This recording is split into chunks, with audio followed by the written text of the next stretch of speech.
People are starting to get targeted by the officers. This is Malcolm X would want us to fight back. Martin Luther King, would want us to just move on and just leave the protest quietly. But no, as they move quietly, what's happening? They're still getting hurt. They're still being arrested. They're still getting killed and bombed and all this stuff. Just like in Haiti.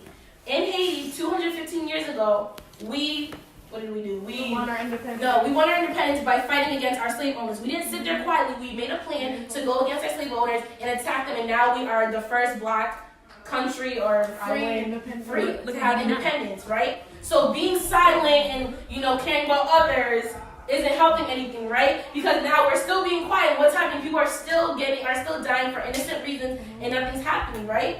Exactly. Okay. So what we came up with was, you guys all remember how Martin Luther King and when they did that march down onto they walked down and the police officers it's kind of like the hate you give, kind of like how they walked down and they went up to the police officers and the police officers started attacking them.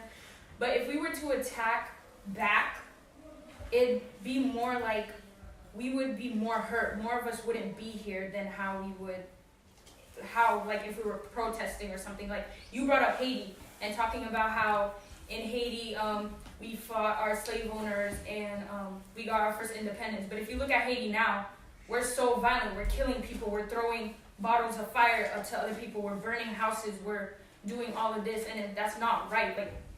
If you were acting in a non-violent way, if you were to step back and protest against the president, maybe that would do something else. But to come at the president, it's not silent, but a protest doesn't have to be silent. A protest can mean something. You walking up to someone and just showing them what you're trying to say, what you're trying to prove to, just shows enough than throwing a bottle of fire at someone and saying, oh, we're right and you're wrong. It doesn't show them that it doesn't show respect in a type of way.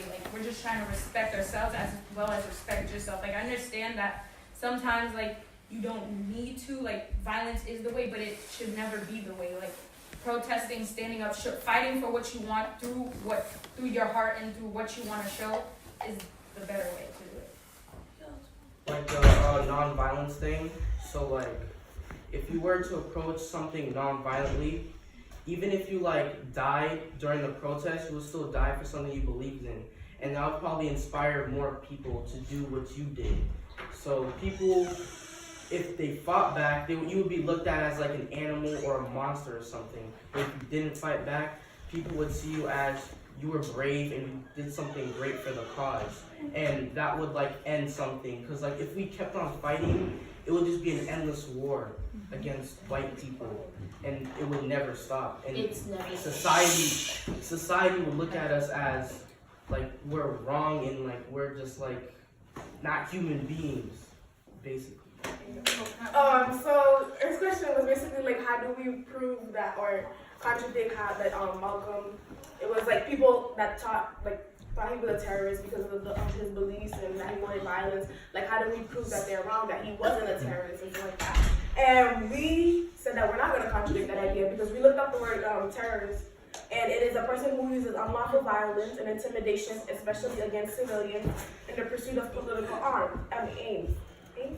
Political aims. So both sides were trying to get to a point. The white supremacists trying to get to a point that we're the animals and stuff like that, and we're no good compared to them and stuff like that. And Malcolm was trying to show that blacks have power and stuff like that. But in order to achieve what we want, that we have to do it violently. And so we're not going to contradict that idea because we defined the word and we think that both sides are actually terrorists.